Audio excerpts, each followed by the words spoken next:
Hey there, Pumpkin. This is the Witch's Guide to September. The full moon is Sunday the 7th, known as the Harvest Moon or Singing Moon. The new moon is Sunday the 21st.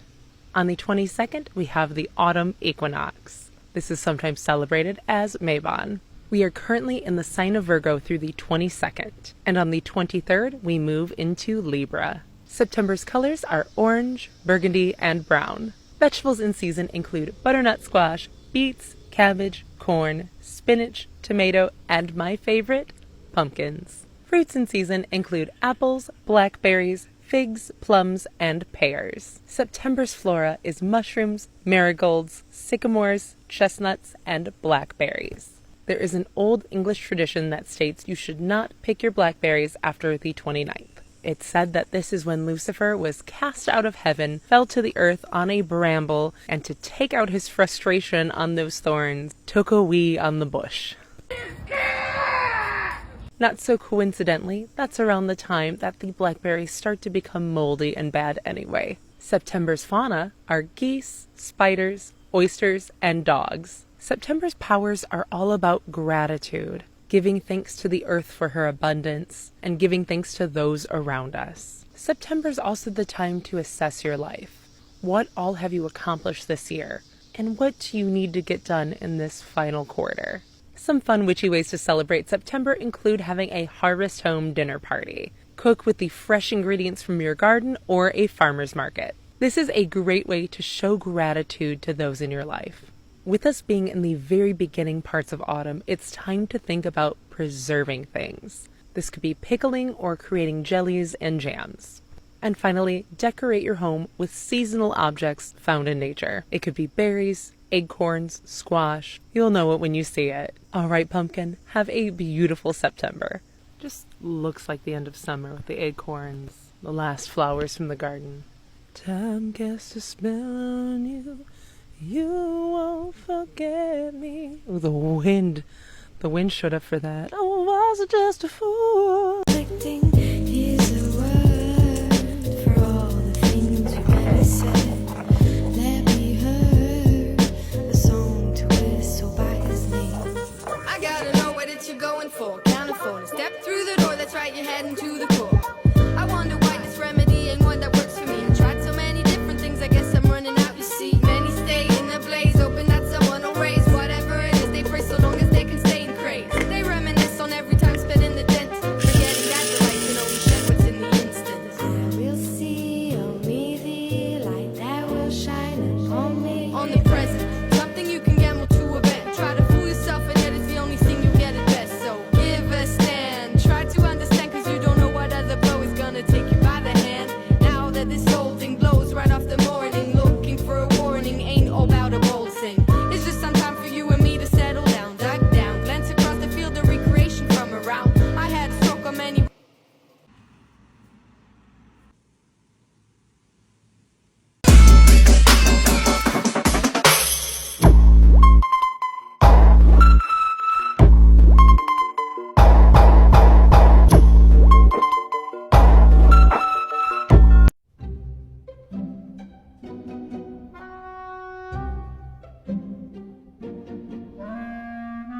I mean it when I say I got to have you. Oh yes indeed. Cause it's my way or Pacific Coast Highway. Either way you won't find me, and you don't care. Pack some orders with me. These are ancient amulets and talismans that have to be hand-carved and consecrated. The materials range from magnetite, rose quartz, pure silver, gold, tin, even iron. Now comes the chaotic part, actually packing the orders. Hecate and Periapt for protection, Love Charm and the Victory Tablet of Hermes, Beauty Charm using Aphrodite's secret name, and a few different antique toises to hold fame amulets made of pure silver. All orders come with instructions on papyri and some extra goodies. With larger orders, you'll get even more interesting goodies. If you'd like to learn more, I also teach on my Patreon.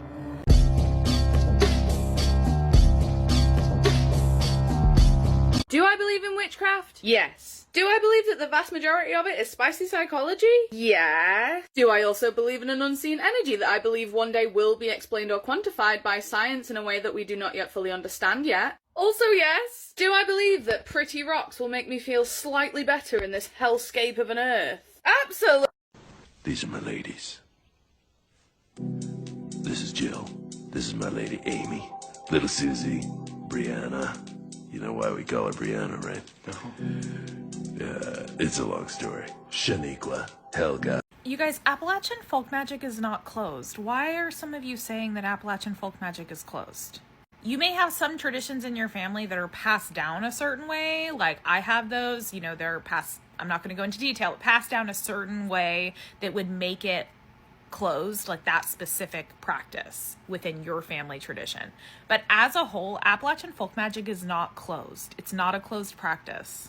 Melungeon conjure, I get the argument for that. But Appalachian folk magic, granny magic, I've seen some people, and especially in my comment section, telling me like, you're wrong, granny magic is closed, it's not open to people, it's specific to our culture. And yes, like it's culturally specific, but there are so many descendants of Appalachian settlers. I actually saw somebody say that Appalachian grannies are dangerous ancestors to pray to. Girl, I understand if you are not like a descendant of an enslaved African and you're trying to practice hoodoo and you're trying to connect with ancestors you don't have, like in Melungeon conjure, which I've made a whole video about that. You can check that out if you want my stance on that.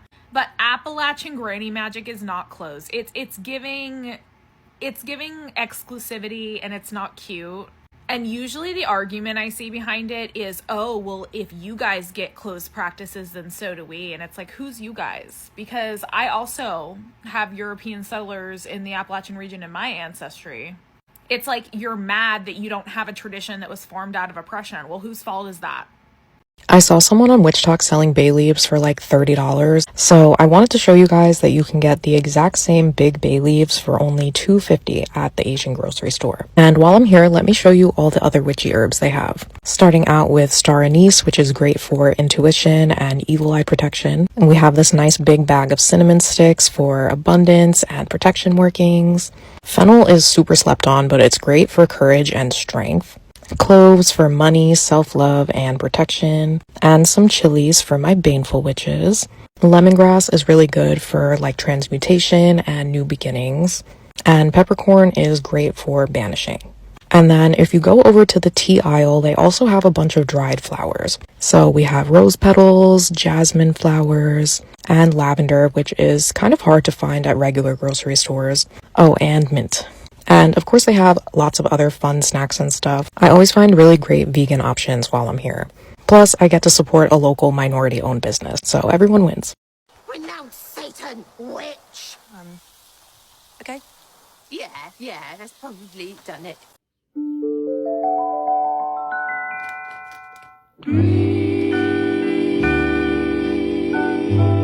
When you're feeling blue,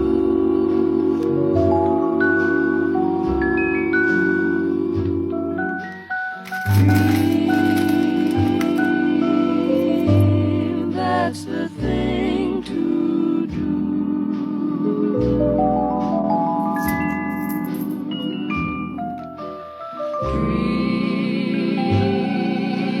Dream while the smoke rings rise in the air.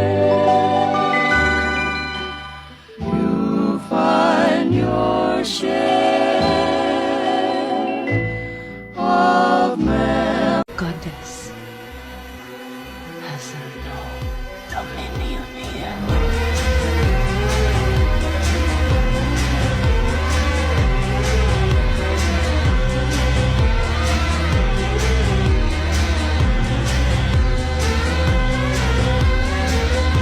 I got all these bitches wanting to be Barbie dolls. Barbie dream house, pink and purple marble walls. Pull up in that Barbie Rari, finna bury y'all. She threw dirt on my name, ended up at her own burial. Let me teach you how to read your future by looking at coffee grounds. Tasseography is a form of fortune-telling method that is done by interpreting the signs on your teacup or coffee cup. It is an extremely popular form of divination, mainly in Balkan region, West Asia, and Slavic nations. There are thousands of symbols, and each thing means a different thing, sometimes good, sometimes not so good. Among the most common symbols is fish, meaning good fortune, luck, prosperity. Horses and camels are connected with long distance travel and also prosperity. Symbols like rooster and snake is not so good. Let's read my own coffee cup for exercise. So there's a huge giraffe and a woman besides her and number 7. Giraffes are usually connected with business and professional settings. Giraffes are so tall, like is also connected with big goals, big plans, reaching those big plans. My interpretation would be in 7 weeks time. I'm saying weeks because giraffes are not so slow or not so fast. It's probably weeks. This means I will be successful and reach my goals in my business in 7 weeks time. This is also one of the first forms of divination I learned, and I also offered this reading in person in many stores. The best coffee reader I have ever seen was my childhood best friend. She was one of the best fortune tellers I have ever met in my life, and everything she said was happening in detail. Later on, she claimed that jinns used to hunt her so bad to the point that she had to quit giving readings. But don't let this scare you, because what she said wasn't adding up. And I also 100% believe that it was her own religious trauma. You know, fear-mongering around jinns is so popular in West Asia, just like in US. They say that if you ever put your hands on an Ouija board, you will get cursed for life. It doesn't make sense. So let me know what you think and comment if you're also interested in coffee readings. The man before you is as sober as the day he was born.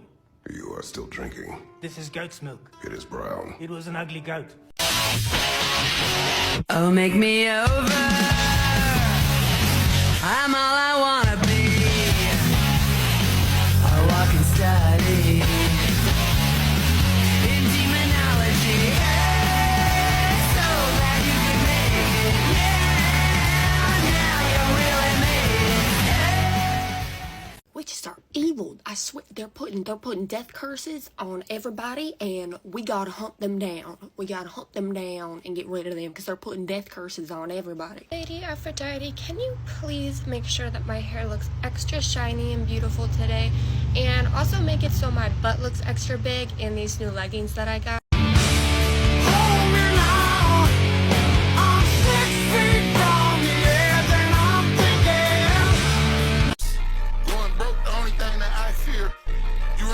House, you gonna die here. You got some tricks plaguing this one.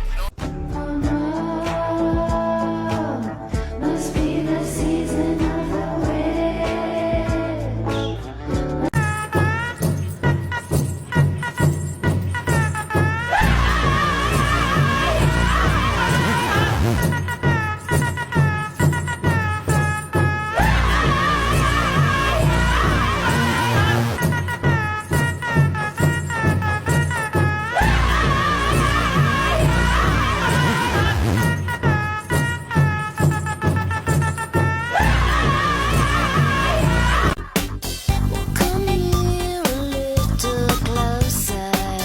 Sup, I'm Lizzie, a kitchen witch and a bartender, and let's make a spiked honey lavender latte for the solstice. Grab a Collins glass and run a ring of honey around it. Look at that. Honey represents love, fertility, and community. Into a cocktail shaker, 1 ounce of espresso. Espresso is a bit of a catalyst for magic. It gets things moving. Next up, 1 shot of vodka. Vodka's like the crystal quartz of the spirit realm. Booze, spirits, not ghosts. It amplifies what's around it. I did go with double espresso because I'm trying to amplify that in my life. Next, to attract some love and peace, 1 ounce of lavender syrup. For prosperity and comfort, almond Baileys. It's the plant-based one. Now that we've got a nice drizzle on that honey, fill it with ice. Everywhere. And fill the shaker with ice.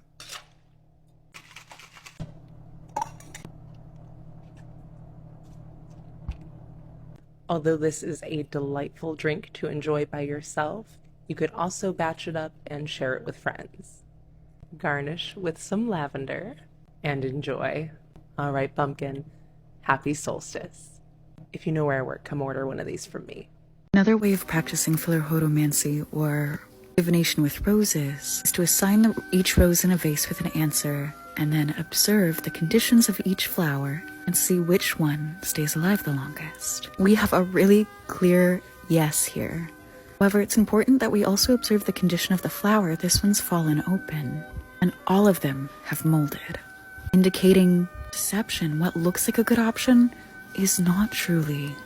Therefore, we need to look at a new option, ask for more.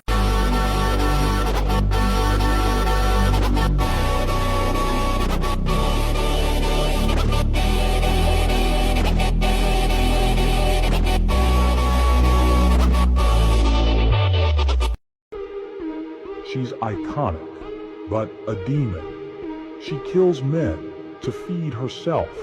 Her name is Jennifer. Jennifer Check.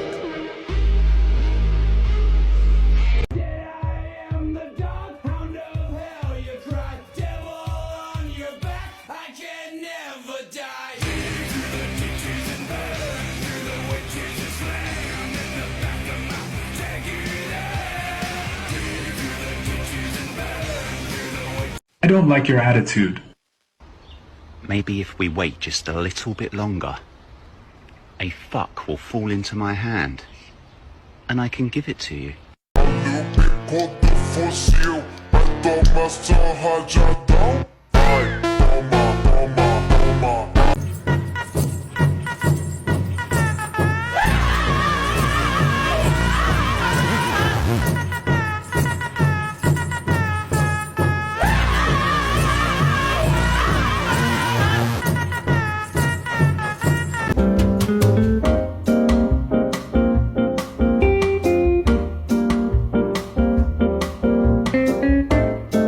Trump said you can now promote your religion in the workplace, so I'm bringing in my spells, and you're getting saged. All my aching bones are trembling, and I may yet fall apart. Won't you stay with me, my darling?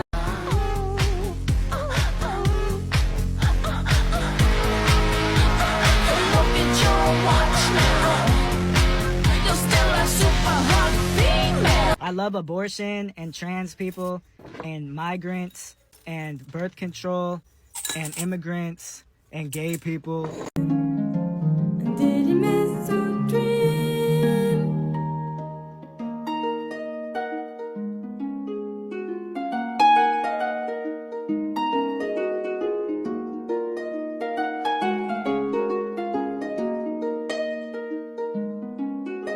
Sup, I'm Lizzie, a kitchen witch and a bartender. The world is on fire. Let's have a drink about it. I made the most delicious rhubarb syrup. That's all of it. I don't recommend the method I use, so I won't be sharing it at this moment. Rhubarbs represent love, prosperity, protection, and resilience. Something we could all use a lot of right now. 1 ounce of homemade rhubarb syrup. Something else to bring in a bit of love, but also cleanse away the bad vibes, and that is freshly squeezed lime juice. 1 ounce. Next is my absolute favorite spirit, rum. Rum represents prosperity, connection, togetherness, and since it's made from sugarcane, it will definitely sweeten feelings. Choose the best quality rum you can afford. For this recipe, I definitely recommend a white rum. Absolutely not a spiced rum under any circumstances. 2 ounces. Throw in some ice. Give it a shake. What I love about this cocktail is it has ingredients that brings people together. You're having friends, you have a new romance, whatever. This is the drink. Double strain. Gets out all the little ice chips, but also any pulp from the rhubarb, of which there is plenty. I once again, did not like the method I used, but it is delicious. A twist of lime. The reason I'm using a twist and not a slice is because having a slice or a wedge of lime is just too inviting to the drinker to squeeze it in when this is already a really nicely balanced cocktail. All right, pumpkin, a rhubarb daiquiri for resilience and community. That's outrageous. Put it on the menu. There is a lesser-known Scottish goddess who is said to be Queen of the Witches and Queen of the Fairies, and her name is Nicnevin. She's a shadowy figure in our mythology, and she's really hard to pin down. There is not very much written about her at all, but we can start with her name and start to unearth a picture of her from that. In Scotland, Nick is a prefix that means daughter of. The same way we have Mac or Mick, those kind of act as like son of. So you have MacDonald, which means son of Donald, or McGregor, which is son of Gregor. Nick surnames are obviously not as common because we live in a patriarchy, but from this we can already understand Nicnevin as the daughter of someone, and someone probably quite important as well. Nicnevin is a more anglicised version of her real Gaelic name. The Gaelic sort of translation of her name comes to mean daughter of the divine or daughter of spirit. For her protectiveness over witches, she's often compared to Greek goddesses like Hecate or Circe. In 1830, the writer Sir Walter Scott also compared another Scottish folklore character to Hecate, and this was the Carlin, which is said to be the kind of like Scots version of the Kayak, which is her Gaelic name, and the Carlin being her more like Scots equivalent. Through this comparison, we can start to understand Nicnevin and the Kayak as maybe linked in a way. Maybe they're mother and daughter. That's always been my impression, with Nick obviously being daughter of. And even more, they are both associated with the fire festival of Samhain here in Scotland. In the witch trials of the 1500s and 1600s here in Scotland, we also see the name Nicnevin pop up as kind of the surname for a lot of women who were burned at the stake. Now, obviously we don't know too much about Nicnevin or the significance of the name in these times or what it really means, but there's argument that it can almost be seen as like a Jane Doe type name, just for these women who are all, you know, tarred with this brush of being bad, being impure, being witches. Or we can look at it on the flip side of, you know, these women adopting this name to sort of honour a goddess that they might have worshipped and to maybe feel her protection as well. Truthfully, we will never know, unfortunately, why these names were used. So what it makes me think of is that we need a reclaiming of the name Nicnevin, of the power of Nicnevin, of the goddess herself Nicnevin, in the same way that we've begun to reclaim witches as women. I watched another video here on TikTok by another creator called Kenny Boyle, and he had spoken about Nicnevin. You should totally go and watch his video. It's so interesting and touches on a lot of different points about her as well. And in that video he shared that she can be summoned by leaving your tasks unfinished. So by leaving, you know, knitting tasks unfinished, or by leaving bread unbaked. And what I find to be true about knitting and baking and crafting is that they are some of the most ancient forms of magic that we have access to. They are total representations of creation and devotion, and if we don't give ourselves the time and the space to create these things, sometimes a goddess has to come along and give us a little bit of empowering and a little bit of a kick up the butt to reset and get in touch with our own magic once again.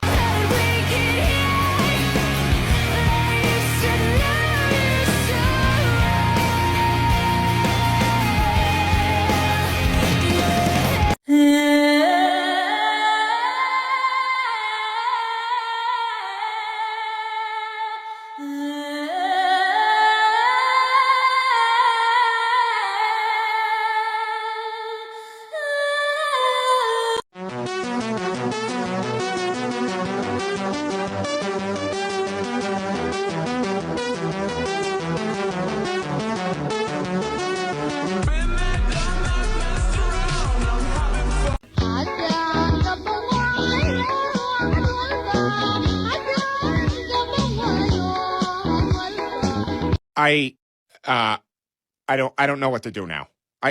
I don't have the parenting skills necessary to deal with this.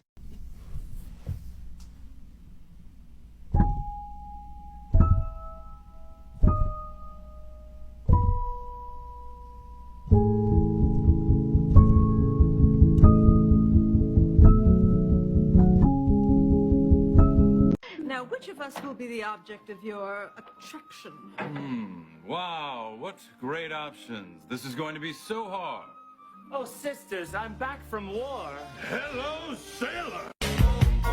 My music hits me so hard, makes me say, oh my Lord, thank you for blessing me. What a mind to rhyme and to hype me, it's just good when you know you're down. A super dope homeboy from the Oak Town, and I'm known as such, and this is What is this tattoo tattoo and what were magical tattoos in antiquity. Tattoos were common throughout the ancient world, but particularly in Egypt. This one is a modern interpretation of one found in a mummy from Deir al-Medina. Priestess had many other tattoos, many of which seem to serve apopatreic or protective functions. Neck tattoo uses the Ujak eye, which is used by the pharaoh to ward away evil. See here a clear depiction of two baboons flanking either side, representing the god Thoth or Tchuti, the god of wisdom. This could help signify her role as a priestess. For a long time, anthropologists and archaeologists used to believe that tattoos were only reserved for the lower classes. However, recent findings show that many people who were tattooed were of the priestly classes, of nobility. Another example is the priestess of Hathor Amunet. She was found with stippling all over her body. Other tattoos have been found like the Egyptian tramp stamp, which was likely used for protection during childbirth. Here's one example with the lotus, which was associated with blood and fertility, being close to the uterus for protection. If you would like to learn more about this, I'm writing an article which will be available on my Patreon. First, the lights will flicker on and off. Next. Dude, can I have some ketchup? Oh, here you go. Next. I am not your bitch, fuck the Congress, fuck the legislature. I am not a nerd, just so I can be your incubator. AK-47s, assault rifles, and a Glock, all the more protected than a woman screaming stop. And if you wanna fight, you got it, put them up, let's see them hands. 3.9 million women, meaning you don't stand a chance. And this right here's my temple, I have every right to choose. And if you trespass on my body, I have every right to shoot. Our mothers did not sacrifice their lives so we could die at some back alley. God bless the sweet girls, God bless the G girls, God bless the queen girls, I'm telling you the cheat girls, God bless the free girls, and yes, God bless even the mean girls, God bless the hot girls, God bless the thought girls, God bless the shot girls that go get what they want girls, God bless the free girls. Tarot is not the only form of divination. This is a 2,000-year-old spell working with the gods and with the dead. You must take a bronze vessel and use some olive oil. Put the bowl on your knees and speak the 100-letter name of Typhon. You can call upon any god, demon, or the dead. Pour rainwater if you are calling upon heavenly gods, seawater if gods of the earth, river water if Osiris or Serapis, spring water if the dead. You must then read the shapes and patterns of the oil in the water. You can count the positive and negative drops to see if something's favorable. When you wish the being depart, you must speak the 100-letter name again. Also use a similar method known as chiromancy, using wax instead of oil. Now, this was my first ever dip into divination before tarot reading. It is incredibly easy and accessible, and similarly, you read the shapes of the wax in the water. Let me know if you're interested in learning more ancient divination.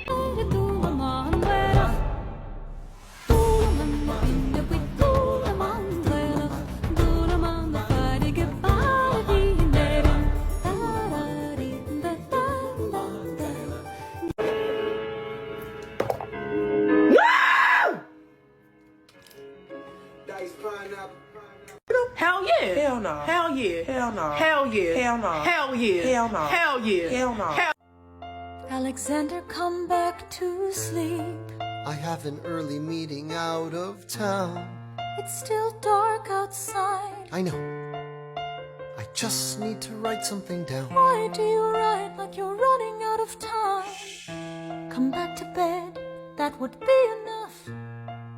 I'll be back before you know I'm gone. Come back to sleep. This meeting's at dawn. I wonder if Rita's looking at this same moon at this same moment. I like that. I got these bitches mad again. Never about no money, but it's always about these men. She furious. Now she wants. As a crystal shop owner, here's a list of crystals I don't recommend. Number 1, crystal meth.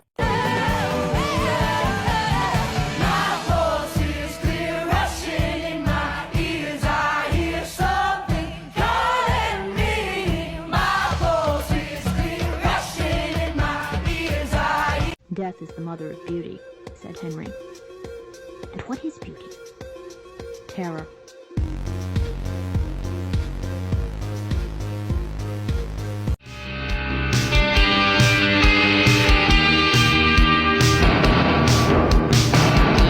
Is that a whisker I see? A little witch tip, if you do find a cat whisker, make sure that you are saving it and not tossing it. They are super important to use for specific types of spells, so they can come in handy. I keep mine in this little bottle. Okay, thanks, bye!